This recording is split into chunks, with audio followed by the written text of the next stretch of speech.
আগত জেলা কমিটি, রাজ্য কমিটি এবং এখানে ডাক্তারবাবু উপস্থিত হয়েছেন, প্রত্যেকে জানাই শুভেচ্ছা। এবং বিভিন্ন আমাদের অঞ্চল থেকে আসা আইএসএফ ব্যক্তিদের জানাই অসংখ্য ধন্যবাদ। যে রক্তদান জীবনদান, কবিরাই বলে গেছেন সকলের তরে সকলে আমরা, প্রত্যেকে আমরা পরের তরে। তাহলে এই লাইন দুটোর মধ্যেই আমরা বুঝতে পারছি যে আমরা কিভাবে মানুষের পাশে দাঁড়াবো। ধনী দরিদ্র নির্বিশেষে, জাতি ধর্ম নির্বিশেষে আমরা যদি মানুষের পাশে দাঁড়াই তাহলে মানুষ উপকৃত হবেন। কারণ এই রক্ত একজন মুমূর্ষ রোগীকে প্রাণ দিতে পারে। রক্তের জন্য অনেকে ছটপট করতে করতে মারাও যায়। এই ডেলিভারি কেস, তারপরে অপারেশন কেস, এই বিভিন্ন এত এমার্জেন্সি হয়ে পড়ে, তখন রক্তের প্রয়োজনের জন্যে সেই অসুস্থ বা ব্যক্তির বাড়ির লোকেরা ছটপট করতে থাকে।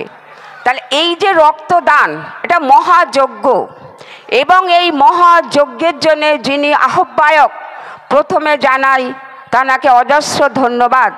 আমাদের এই ভাঙড় বিধানসভায় বিভিন্ন এলাকায় তিনি যে একজন মহান যজ্ঞের আয়োজন করেছেন, এবং এই যজ্ঞে আমরা সবাই যে সামিল হতে পারছি, এ যেন একটা মহোৎসব। যেমন বৃক্ষরোপণ উৎসব, জাতীয় দিবস উৎসব, আরও নানান রকম নারী দিবস, শিশু দিবস, প্রজাতন্ত্র দিবস, এই সমস্ত যেমন দিবস আছে, আমার মনে হয় পরবর্তীকালে এইটা যদি একটু ঠিক করা হয় যে রক্তদান দিবস, বছরের কোনো একটা দিনে রক্তদান দিবস বলে যদি কোনো একটা দিবস উদযাপন করা হয়, আমার মনে হয় খুব ভালো হয়। আর এই রক্তদান, অনেকে হয়তো ভয় পাচ্ছেন, এই রক্তদান করলে আমার কোনো শরীর ক্ষতি হতে পারে, আমি অসুস্থ হয়ে পড়তে পারি, কিন্তু কোনো ভয়ের কারণ নেই। এই রক্তদানের মাধ্যমে গ্রহীতা যেমন উপকৃত হবেন, দাতাও উপকৃত হবেন। কারণ যিনি রক্ত দেবেন তিনি তো এখানে পরীক্ষা চলছে, তাহলে এই পরীক্ষার মাধ্যমে জানা যাবে তার শরীরে কোনো খারাপ রোগ, জন্ডিসের মতো রোগও হতে পারে, HIV-র মতো রোগও হতে পারে, এই ধরনের কোনো বড় রোগ তার শরীরে বাসা বেঁধেছে কি না এটা সে জানতে পারবে।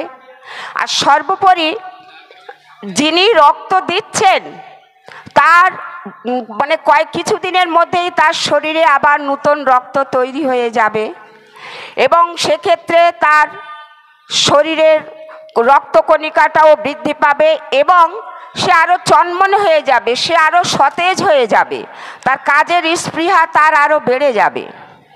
কিন্তু সবার শরীর থেকে রক্ত হয়তো নেওয়া যায় না, কারণ রক্ত দিতে গেলে তার বয়স হওয়া চাই 18 থেকে 60 বছরের মধ্যে, এবং তার ওজনও 45 কেজির উপরে থাকতে হবে।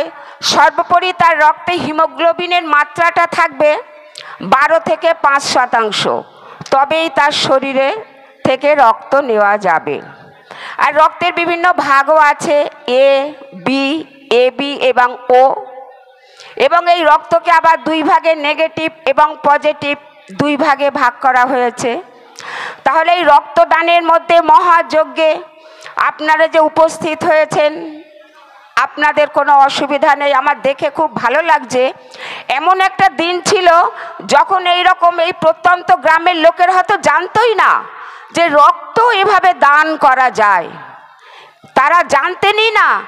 এই যে বিভিন্ন জায়গায় এরকম ক্যাম্প করে করে রক্ত দেওয়া যায়, এই সম্পর্কে তাদের কোনো আইডিয়া ছিল না। কিন্তু এখন তারা সবাই এই যে রক্ত দিতে এসেছে নির্ভয়ে, রক্তের কোনো রং নেই, রক্তের কোনো জাত নেই, রক্তের কোনো ধর্ম নেই। একজন কোটিপতিও তার শরীরে যেতে পারে একজন দরিদ্র ব্যক্তির রক্ত, একজন হিন্দুর দেহে যেতে পারে একজন মুসলিমের রক্ত। সুতরাং রক্তের কোনো জাত নেই। তাহলে রক্তদান একটা হচ্ছে মহা দান বড় মহোৎসব। তাহলে আমরা প্রত্যেকেই যেন আমরা মানুষের পাশে দাঁড়াতে পারি, জাতি ধর্ম নির্বিশেষে, বিভিন্ন মতামতের নির্বিশেষে, বিভিন্ন দলের নির্বিশেষে, হিংসা দেশ ভুলে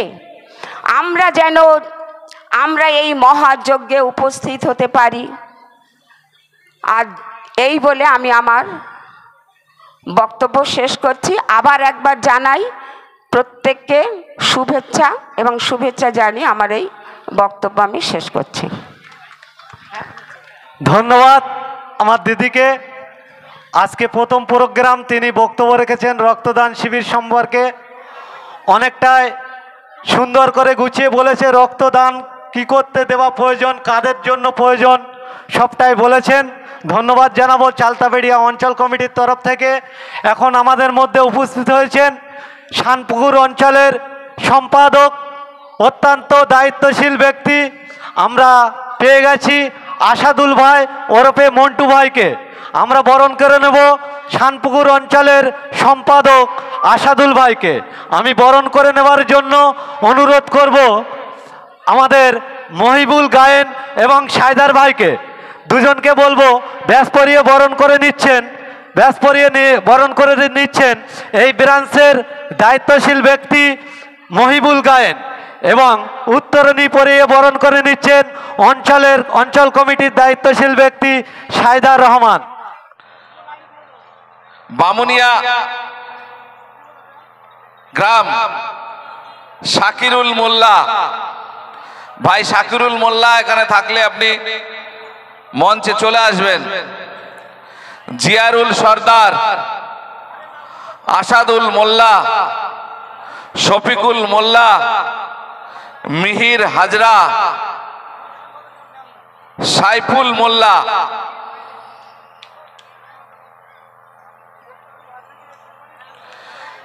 চক মরিচা, রফিকুল মোল্লা, দুটো রফিকুল আছে, ডবল নাকি? এই সাইদার ভাই, দুটো রফিকুল আছে পরপর, দুটোই মোল্লা দেওয়া আছে। যাই হোক, রফিকুল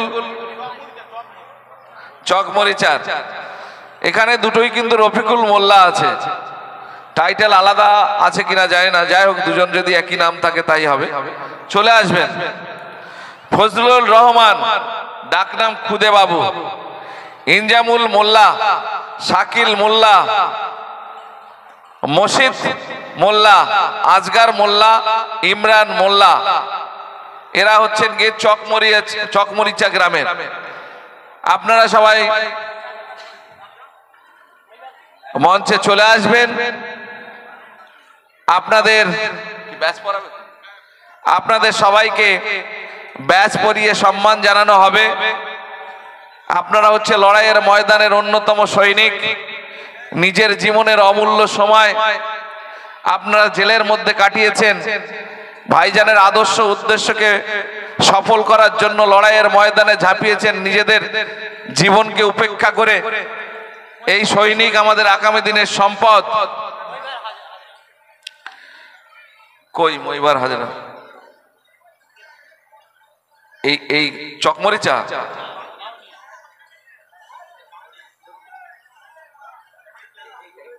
আচ্ছা ঠিক আছে, পড়ছি এক এক করে পড়ছি। ও মইবার কই নাম নাই তো, মইবার নাম পড়ে তো, মইবার হাজরা, হ্যাঁ পড়েছি।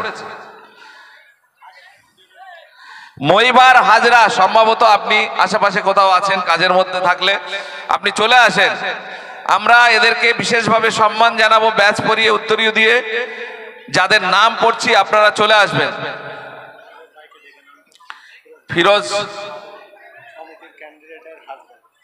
ফিরোজ ভাই, আপনি যেখানে আছেন মঞ্চে চলে আসবেন। ফিরোজ ভাই, ইনজামুল মোল্লা, চকমরিচা শাকিল মোল্লা, মসজিদ মোল্লা, আজগার মোল্লা, ইমরান মোল্লা, চকমরিচা, এদের নাম আমি আরেকবার পড়ে দিলাম। চলে আসবেন।